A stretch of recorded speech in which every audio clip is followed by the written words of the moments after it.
귀한 찬양 너무나도 감사합니다. 우리 주님께서 친히 잡히시기 위해서 십자가의 길을 걸어가셨습니다. 왜 그러셨습니까? 저와 여러분을 살리시기 위해서 십자가로 걸어가셨습니다. 오늘 찬양의 내용이 오늘 설교의 내용과 너무나 잘 또 맞게 도와주셔서 감사하고요. 하나님께서 귀한 은혜를 주실 줄로 믿습니다. 사랑하는 안상연합가정 여러분, 한 주간 평안하셨습니까? 예, 우리 서로 눈을 따뜻하게 맞추시면서 옆에 계신 분들과 이렇게 인사 나누었으면 좋겠습니다. 주님의 고난이 우리의 생명입니다. 다시 한번요. 주님의 고난이 우리의 생명입니다. 참 역설적인 이 말에 가슴이 참 아려오기도 합니다. 예. 우리가 생명을 얻기 위해서 누구의 고난이 필요하다고요? 예. 주님의 고난이 필요하다라는 것입니다. 예. 주님의 고난 받으셨기에 우리가 생명을 누리고 있는 줄로 믿습니다. 예. 이 땅을 살아가는 모든 인간은 본능적으로요, 그 고난을 피하고 행복을 갈구하며 살아가고 있다고 합니다.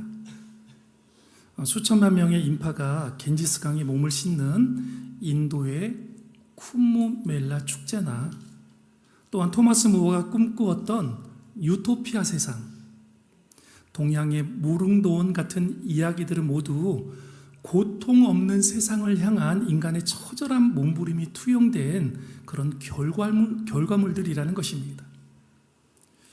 여러분, 불교에서도 인간의 삶을 가리켜서 뭐라고 이야기를 합니까? 인간의 삶은 뭐라고 얘기를 해요? 고해다라고 얘기를 하지 않습니까? 즉 고통의 바다다라고 그렇게 부르고 있습니다. 우리의 실존이 고통과 떼려야 뗄 수 없는 관계라는 것을 세상의 종교와 철학들도 다 인정하고 있다라는 것입니다. 그런데요, 이러한 극히 세상적인 행복만을 추구하는 마음, 또 고통 없는 행복을 추구하는 마음이 예수님을 따르던 제자들에게도 마찬가지로 똑같이 있었다라는 거예요.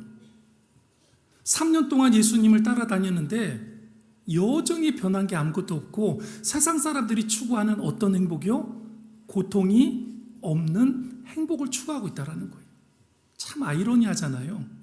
3년씩이나 따라다녔는데 매일같이 주 7일을 같이 먹고 자고 그렇게 따라다녔는데도 그랬다라는 거예요. 예루살렘으로 올라가는 길 위에서 그들은 누가 더 크냐? 너야 나야? 당장 결정해. 누가 더 큰 거야? 제자들이 지금 뭐하고 있어요? 싸우고 있는 거예요. 다투고 있는 거예요.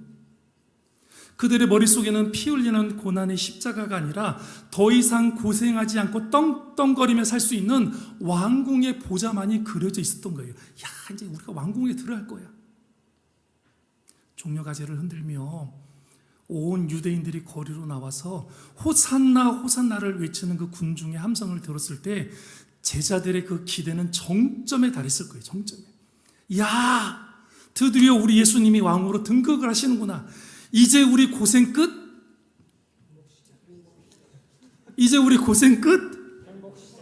행복 시작이라고 외쳤을 거예요. 야, 예수님이 이제 유대인으로 왕으로 오셨어. 저 로마 저 군사들이 이제 끝장난 거야. 저렇게 능력 있는 분이 이제 그 능력으로 다 저들을 물리칠 거야. 우리는 고생 끝? 행복 시작이다라고 굳게 믿었습니다. 하지만 여러분, 그 화려한 함성은요, 며칠 가지 못해서 어떤 함성으로 바뀌었습니까? 십자가에 못 박으라. 누구를요? 자기들이 이렇게 따르던 예수님을 십자가에 못 박으라 라는 살벌한 저주로 바뀌어 버렸습니다. 빌라도의 법정에서 무기력하게 매질 당하시는 스승을 보면서 제자들은 그들이 가지고 있었던 행복 회로는 산산조각이 나고 말았을 것입니다. 마음의 평안을 얻고 세상에서 한 자리 차지해보려고 예수를 따랐는데, 우리가 예수님을 따른 이유는 평안을 얻고 세상에서 주는 한 자리를 좀 얻어보려고 예수님을 따랐는데 돌아온 것이 참혹한 죽음의 공포라면 도망치는 것이 어쩌면 당연한 인간의 연약한 본성일 수도 있습니다. 그러나 오늘 본문인 이사야 50장은 바로 그 절망의 자리, 모두가 도망가고 싶은 고난의 한복판에서 그럼에도 불구하고 끝까지 그 길을 걸어가신 한 분을 우리에게 소개해주고 있습니다. 오늘 종려주일이자 고난주간을 시작하며 십자가의 길이, 어떤 길이요? 십자가의 길이 어떻게 우리 인생의 고통을 찬란한 소망으로 바꿀 수 있는지 우리는 본문을 통해 깊이 나누고자 합니다. 오늘 이 말씀의 세 가지 징검다리를 하나씩 건너갈 때 여러분의 기쁜 한숨이 기도로 바뀌고 여러분의 삶의 절망이 영혼을 살리는 전도의 노래로 바뀌는 놀라운 은혜가 있기를 주의 이름으로 간절히 축원합니다. 십자가의 길, 우리 삶의 고난이 어떻게 찬란한 소망의 노래가 될 수 있는가? 그 첫 번째, 4절과 5절 말씀을 통해서 하나님의 세밀한 음성을 듣는 학자의 귀가 있어야 된다라고 말씀해주고 있습니다. 무엇이 있어야 된다? 학자의 귀가 있어야 된다. 하나님의 세밀한 음성을 듣는 학자의 귀가 있어야지만이 우리가 십자가의 길을 걸어가더라도 정말 우리의 삶이 고난 가운데 있는 삶이 찬란한 소망의 노래가 될 수 있다는 것입니다. 여러분들에게는 학자의 귀가 있으십니까? 대답들을 안 하시네요. 사람의 귀는 있을지 몰라도 학자의 귀는 글쎄 이렇습니까? 예. 이사야 선지자가 예언한 고난받는 종의 첫 번째 특징은요, 놀랍게도 압도적인 능력을 가진 예수님이 아니라 어떤 예수님이에요? 겸손한 경청을 가진 예수님이라고 그렇게 말씀을 해주고 있습니다. 4절에 보면 하나님께서 그에게 학자의 혀를 주사 곤비한 자를 말로 어떻게 도와줄 줄 알게 하신다라고 기록을 했지요. 그런데요, 이렇게 사람을 살리는 위로의 말 학자의 혀는 어떻게 주어지는 것이냐? 5절 말씀해 보니까 학자의 귀로부터 나온다라고 말씀해 주고 있습니다. 우리가 학자의 혀를 가지려면 이 학자의 혀가 어디서부터 온다고요? 학자의 귀에서부터 출발한다라는 거예요. 여기서 학자라는 말은요, 책을 많이 읽은, 공부를 많이 한 그런 지식인을 뜻한 단어가 아니에요. 스승의 발치에 바짝 엎드려서 스승의 그 숨소리까지도 가슴에 담아내는 가르침을 받는 제자를 가르쳐서 뭐라고 하는 거예요?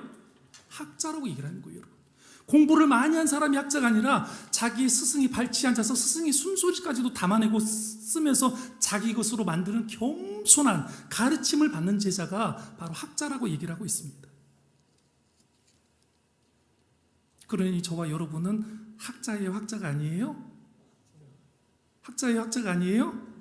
학자잖아요. 우리가 공부는 많이 못했어도 우리에게는 뭐가 있어요? 주님 앞에 바짝 엎드려서 주님의 가르침을 받고 싶은 그런 우리의 거룩한 소망이 있지 않습니까? 여러분, 진정한 위로와 생명의 언어는 아침마다 하나님의 말씀을 깨닫는 그 귀에서부터 시작을 한다는 거예요. 하나님의 말씀을 듣는 귀가 있는 사람이 진정한 위로와 생명의 언어를 내뱉을 수 있다는 거예요. 빌립보서 2장 8절은 하나님의 말씀을 듣는 주님의 이 모습을 자기를 낮추시고 어디까지 복종하셨다? 죽기까지 복종하셨어요. 죽기까지. 여러분, 이 예수님의 모습을 뭐라고 말씀하셨어요? 자기를 낮추시고 죽기까지 복종하셨대요. 하나님의 음성을 들으시고 죽기까지 낮아지셨다라는 거예요. 사랑하는 여러분, 우리 주님이 저와 여러분을 구원하시려고 그 모진 채찍소리와 조롱하는 말에 집중하지 않으시고 오직 하나님의 세밀한 사랑의 음성에 더 귀를 기울이셨다라는 사실을 여러분들 알고 계십니까? 예수님의 공생애는 3년간의 공생애는 곧 아버지의 음성을 듣는 삶 그 자체였다라고 기록을 해주고 있습니다. 예수님께서 3년 동안 공생애 사실 때 가장 중요하게 여기신 사역이 능력을 행하고 막 귀신을 쫓아내고 병든 사람을 고치는 것이 아니라 매일 새벽마다 누구의 음성을요? 하나님의 음성을 듣는 삶에 집중을 하셨다라는 거예요. 예수님은 변화산의 그 영광 가운데서도 땀방울이 핏방울이 되던 어디요? 겟세마네 동산에서도 자신의 뜻을 고집하지 않으셨어요. 충분히 자신의 뜻을 고집할 수 있었죠. 하나님 제발 이 잔을 옮겨주세요. 저 십자가 지기 싫어요. 제가 왜요? 말씀하실 수 있었습니다.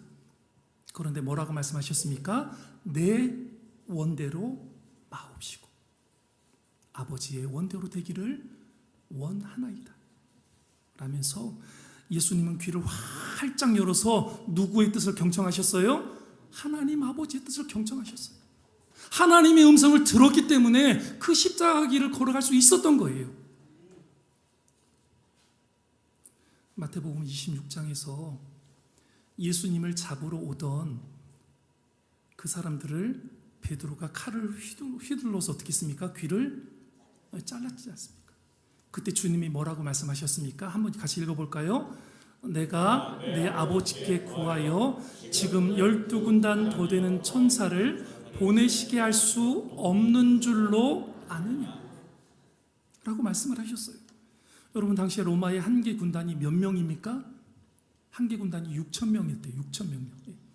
그러면 12군단이 더 되는 천사는 대략적으로 계산만 해도 7만 2천 명이 넘는 군사들이지요. 우리 주님은 약 7만 2천 명이 더 되는 천사들을 동원해서 지금 이 상황, 십자가를 지러 가는 상황을 단숨에 뒤집을 능력이 있었다 없었다? 있었다라는 거예요. 있었다라는 거예요. 단숨에 뒤집을 수 있는 거예요. 여러분 우리 주님이 힘이 없어서 십자가를 지신 게 아니에요. 능력이 없어서 십자가를 지신 게 아니에요. 오직 우리를 살리시려는 누구의 음성을? 아버지의 음성에 끝까지 순종하셨기에 그 무거운 침묵의 자리를 지켜내신 줄로 믿습니다. 우리는 하나님의 음성을 들을 줄 알아야 됩니다. 독일의 보네포 목사님은 신도의 공동생활이라는 책에서 이렇게 통찰을 했습니다. 그리스도인은 누구요? 그리스도인은 그 다음을 같이 한번 읽어볼까요? 형제를 위해 자신의 시간을 내어줄 뿐만 아니라 자신의 귀를 내어주어야 한다. 형제의 말을 경청하지 않는 자는 머지않아 하나님께도 귀를 닫게 될 것이다. 이게 무슨 말이에요? 진짜 우리가 그리스도인이라면 형제를 위해서 뭘 먼저 내줘야 된다? 시간을 먼저 내줄 줄 알아야 되고 그 다음에 무엇을 내줘야 된다? 우리의 귀를 내줘야 된다라는 거예요. 그러니까 형제의 그 어려움과 형제의 아픔을 어떻게 해야 된다는 거예요? 들어줄 줄 알아야 된다라는 거예요. 그런데 그렇게 경청하지 못하는 사람은, 형제의 말을 들어줄 줄 모르는 사람은 머지않아 누구의 말씀도 안 듣는다라는 거예요? 하나님의 말씀도 듣지 않는다라는 거예요. 육신에 보이는, 우리 눈에 보이는 형제의 말도 듣지 않는 사람이 어떻게 하나님의 음성을 들을 수 있느냐라고 꼬집고 있는 그런 통찰의 말인 것입니다.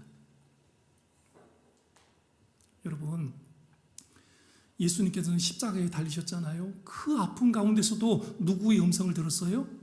그 십자가에 같이 달린 강도의 그 세미한 음성을 듣고 그 강도의 그 음성에 어떻게 하셨어요? 예수님께서 응답해 주셨어요.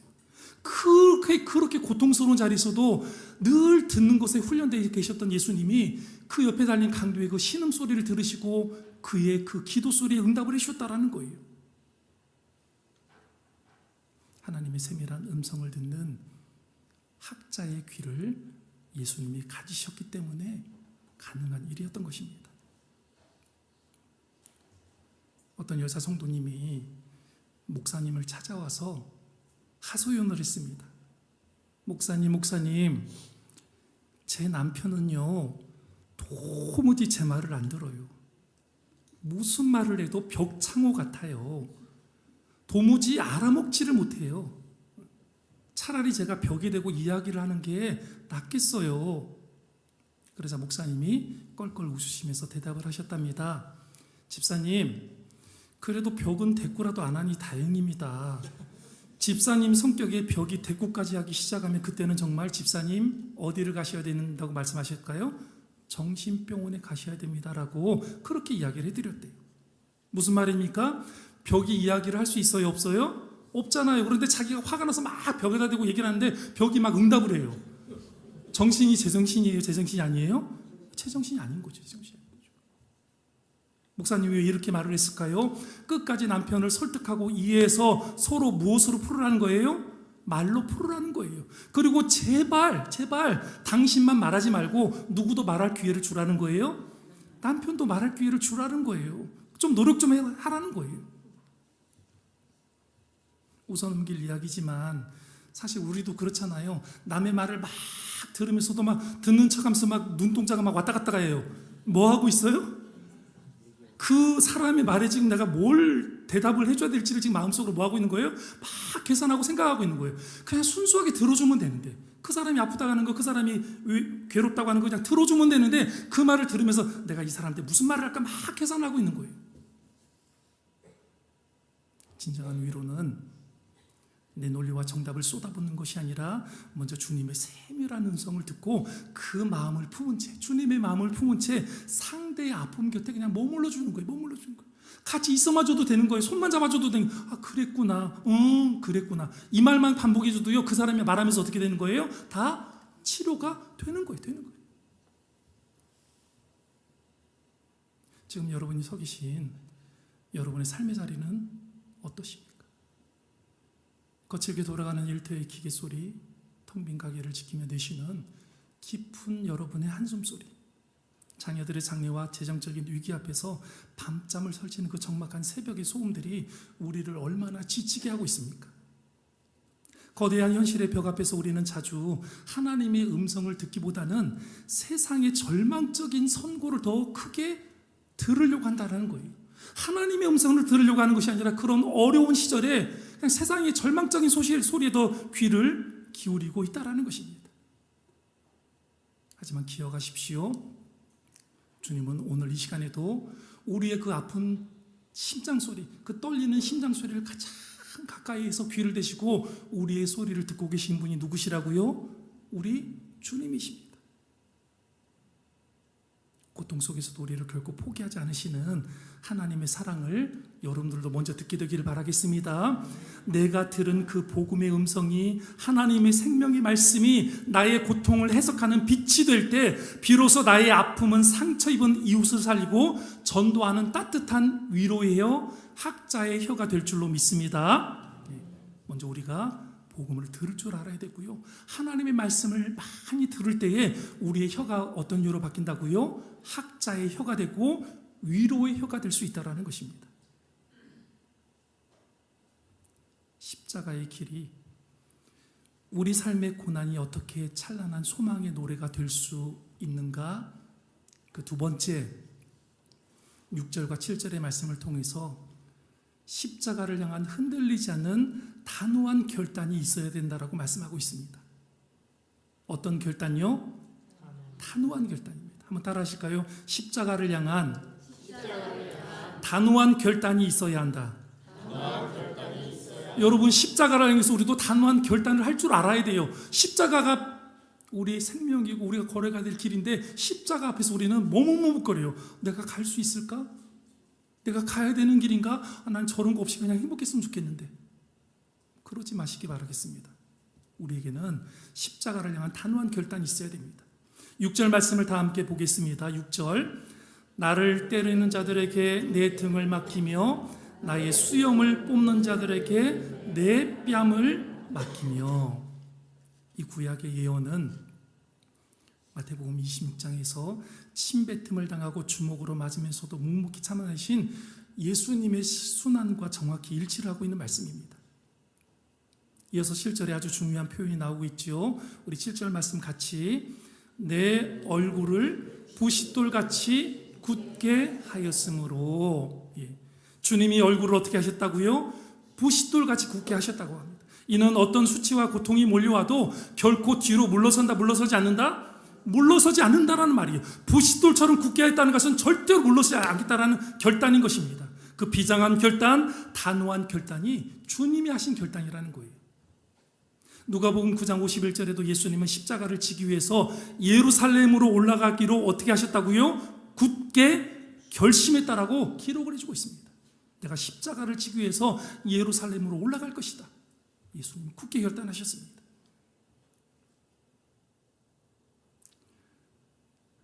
영성가 헨리 나우이 목사님은 예수님을 뭐라고 말씀하셨냐면 상처 입은 치유자라고 그렇게 불렀습니다. 그는 말합니다. 치유는 상처가 없는 상태로 돌아가는 것이 아니라 나에게 임한 그 상처를 통해 어떻게 한다? 타인의 고통 속으로 깊이 들어가는 것이다. 여러분, 우리는 다 치유를 받아야 되는 사람들이잖아요. 다 상처받고 살아가고 있잖아요. 상처가 없는 사람이 어디 있겠어요? 그런데 이 상처를 치유를 해야 되는데 이 치유는 상처가 없는 상태로 돌아가는 것이 아니라, 여러분, 한 번 받은 상처가 없어져요? 안 없어져요? 안 없어지잖아요. 절대로 우리는 상처가 없는 상태로 돌아갈 수 없어요. 근데 이것을 어떻게 치유할 수 있느냐? 나에게만 그 상처 아픔을 가지고 어떻게 하라는 거예요?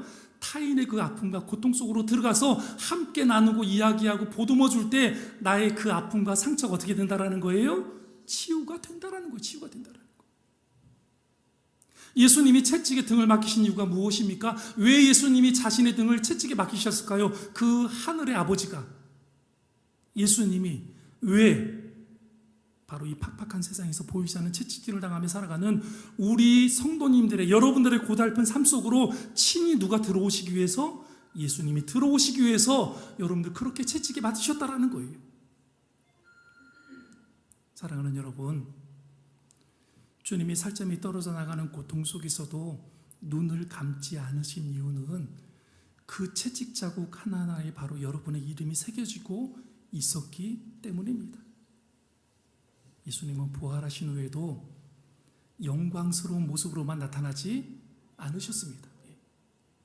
의심하는 도마에게 어떻게 했습니까? 굳이 창자국과 못자국을 보여주셨습니다.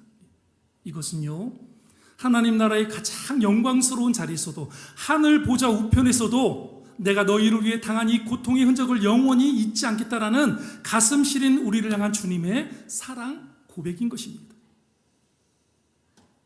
우리가 고된 일터에서 얻은 굳은 살, 자녀를 키우며 남게 된 마음의 흉터들, 경제적 위기 앞에 남몰래 훔친 눈물 자국을 보실 때 주님은 우리에게 말씀하십니다. 내가 다 안다. 내 몸에 새겨진 이 흔적이 바로 너를 대신해 맞은 흔적이란다.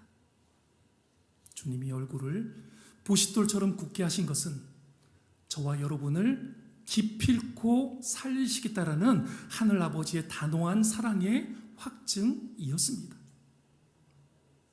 그렇다면 여러분, 인생의 모진 고난이 닥칠 때, 정말로 힘든 일이 우리에게 닥칠 때, 아이고 하나님 왜 하필 나에게만 이런 일이 생긴다라고 한탄만 하고 계시겠습니까? 아니면 오냐 그래 올 것이 왔구나, 주님이 나를 도우시니 어디 한번 부딪혀보자고 하는 거룩한 깡다구를 가지시겠습니까?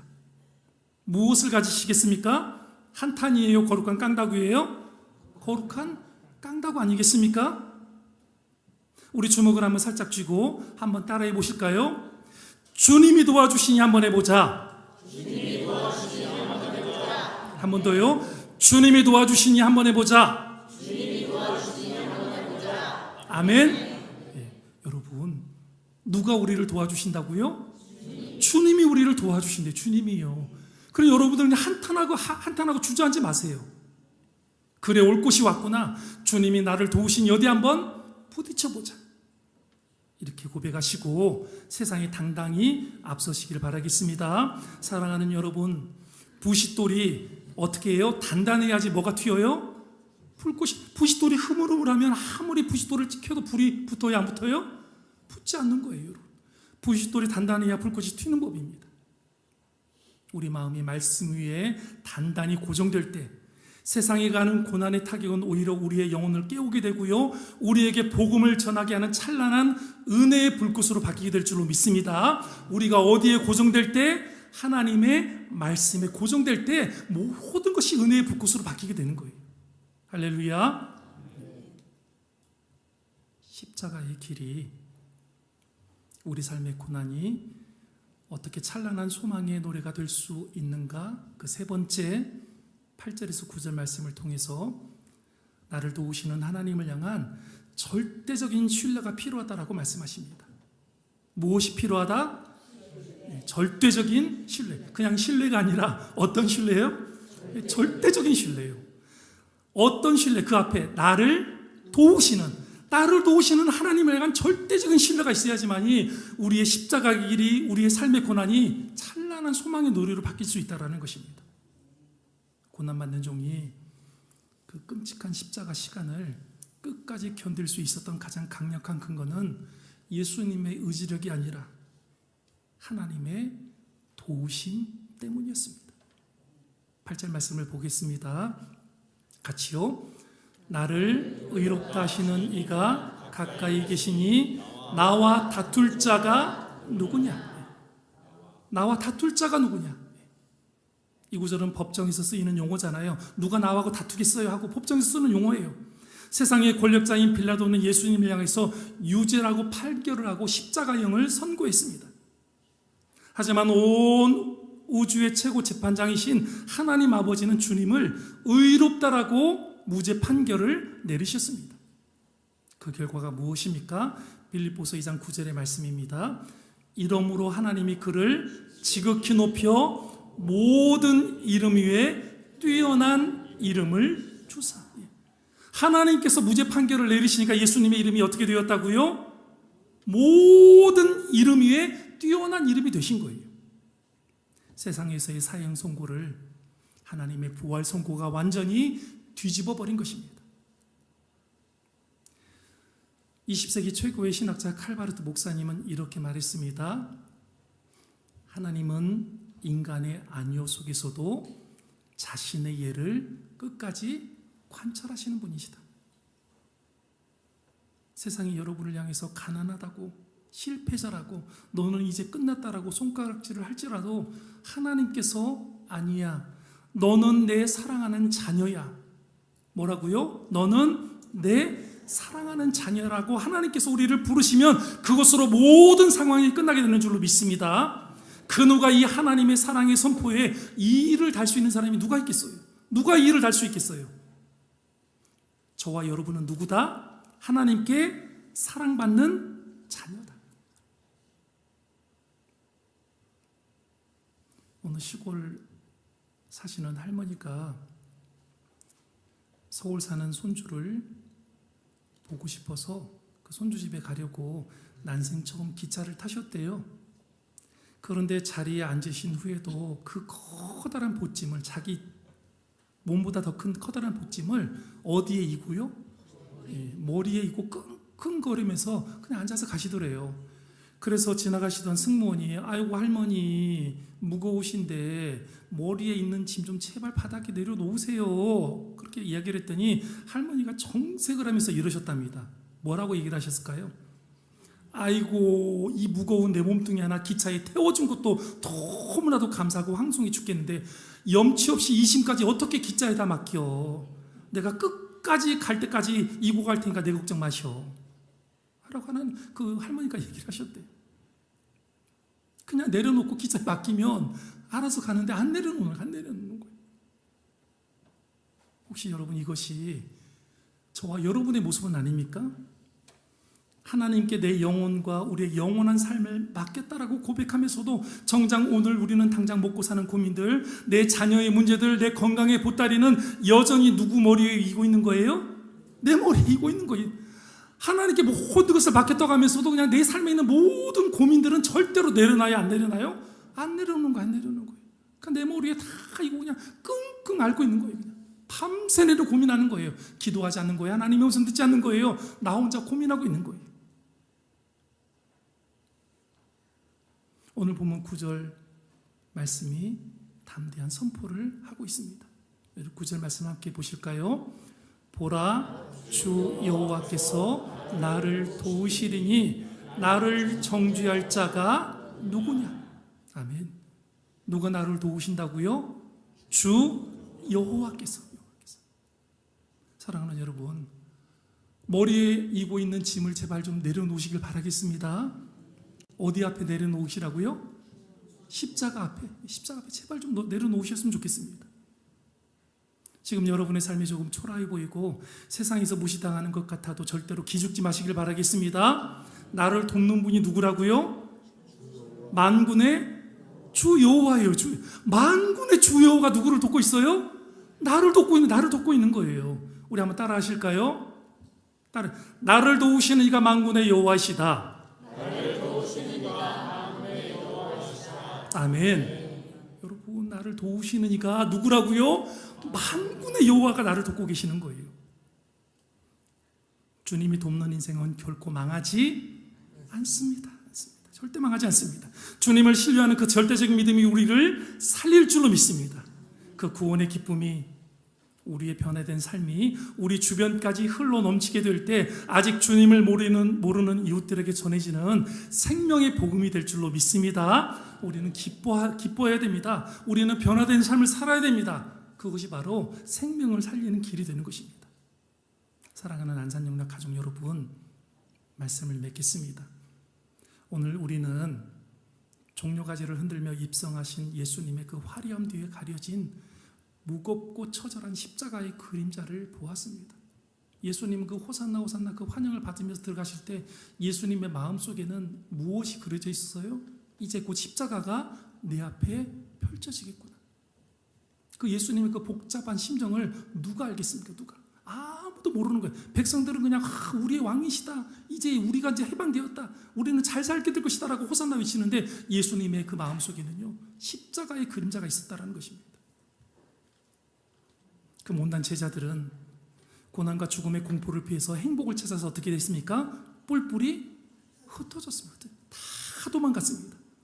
아니, 나는 행복하기 위해서 예수님을 따라하는데 뭐야 이게? 다 뿔뿔이 흩어졌습니다. 예수님은 우리의 고통을 영원히 끝내시기 위해 묵묵히 십자가 한가운데로 걸어 들어가셨는데 제자들은 다 도망갔다라는 것입니다. 이번 고난 주간 우리는 제자들처럼 고난을 피해 달아나는 자가 되지 않기를 간절히 소원합니다. 안산이라는 척박한 삶의 현장에서 겪는 경제적 추위와 육신의 질병 속에서도 도망치지 마시기를 바라겠습니다. 주저앉지 마시기를 바라겠습니다. 믿음으로 세워진 삶의 자리를 끝까지 기도로 버텨내시는 여러분들 되시기를 주의 이름으로 간절히 축원합니다. 주님이 걸어가신 그 십자가의 길을 따라 걷는 사람만이 반드시 텅 빈 무덤에 무엇을 보게 되는 거예요? 부활의 영광을 보게 될 줄로 믿습니다. 주 여호와께서 나를 도우심으로 내가 부끄러워하지 아니하고, 주 여호와께서 나를 도우심으로 내가 부끄러워하지 아니하고 라는 이사야 선지자의 이 비장한 고백이 오늘 이 험한 세상을 살아가는 저와 여러분의 가슴 벅찬 고백이 되기를 소원합니다. 나를 도우시는 하나님을 절대적으로 신뢰하며 내 삶의 아픔을 통해 다른 누군가를 살려내는 따뜻한 복음의 증인들로 바로 서시기를 주님의 이름으로 간절히 축원합니다. 기도하시겠습니다.